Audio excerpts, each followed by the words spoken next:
It depends whether I talk with my sort of own emotional side or whether I talk with my kind of, analytic branding side.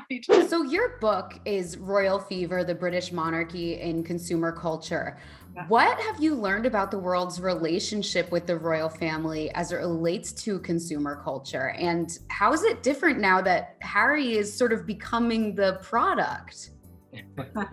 Well, yeah, I mean, I think what we learned when we looked at the royal family as a brand, we looked at all the difficulties of controlling the human brands within the royal family brand, if you like, because it is a kind of family brand.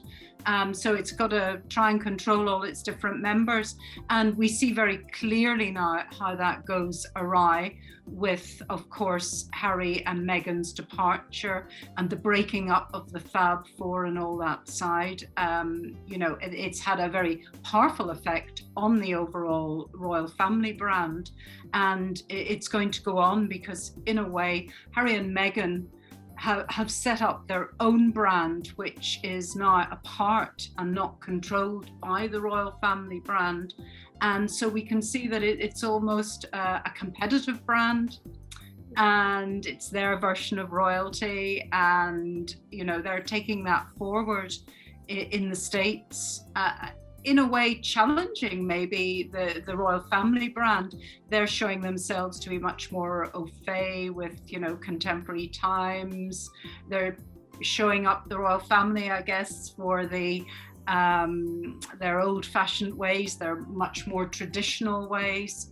And yes, they're now setting up a very competitive brand in the States, really, that is kind of proposing new ways of doing royalty, but it's keeping that balance that they keep in touch with royalty, because that, of course, is their kudos, really. What do you think of Harry and Meghan's relationship to consumer culture since they've left the royal family? Because, they were looking for financial independence, so yeah.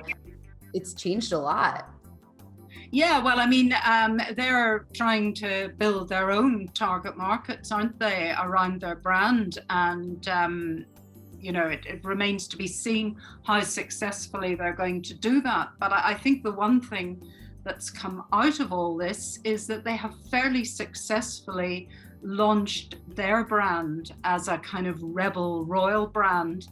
The underdog narrative that they put across, which of course is a very well-trodden narrative that succeeds very much for brands in contemporary consumer culture. The underdog, everybody likes the underdog, everybody likes to vouch for them. So in setting themselves up in the way they have in the US, I think they're kind of repeating that narrative with the way they're, Harry's blaming the royals. Well, they're both blaming the royals in different ways. There's a sense of kind of victimhood, and that they've had to overcome these challenges. So for them, I think actually it's quite a good story. I think it's quite a good way to build their audience in the States. I agree. I think they know what they're doing. Before I let you go, I love having you on for your expertise. I'm curious, because we're all, again, waiting for William and Harry's another reunion with them at the unveiling of Princess Diana's statue. As someone that has followed the royal family for so long, what are you hoping for them in the near future? Well, it depends whether I talk with my sort of own emotional side or whether I talk with my kind of, analytic branding side. Yeah. How about both? Okay. I mean, I guess as a human being, I wish them all well and I'd like them to be happy.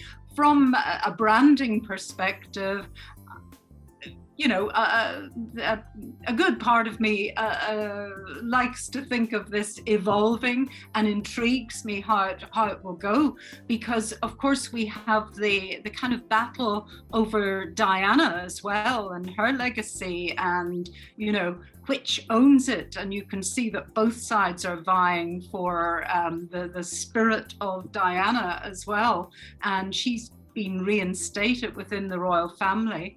But of course, you know, she's equally part of Harry and Meghan's brand. So I'm very interested in how that plays out in the future. And I think we see the sort of start of the tensions there as well. So I think this story's not going to finish easily, you know. There's been a lot of hurt caused and a lot of things said. So I think the story's going to go and go, actually.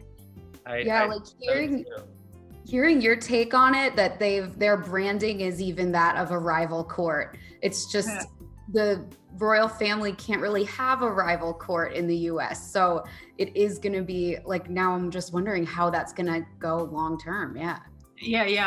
I think it's a very, very interesting time for the royal family and how this is going to play out. I mean, essentially, Harry and Meghan have escaped their control.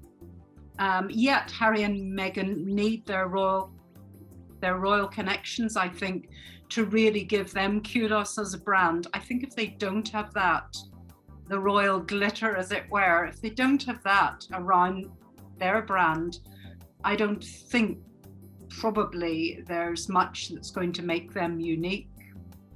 The sort of woke side won't really hack it, I think, with younger audiences who already, I gather, talk a little bit about whether that's, you know, superficial, whether it's really genuine, authentic, etc. So I think they need the royal connections.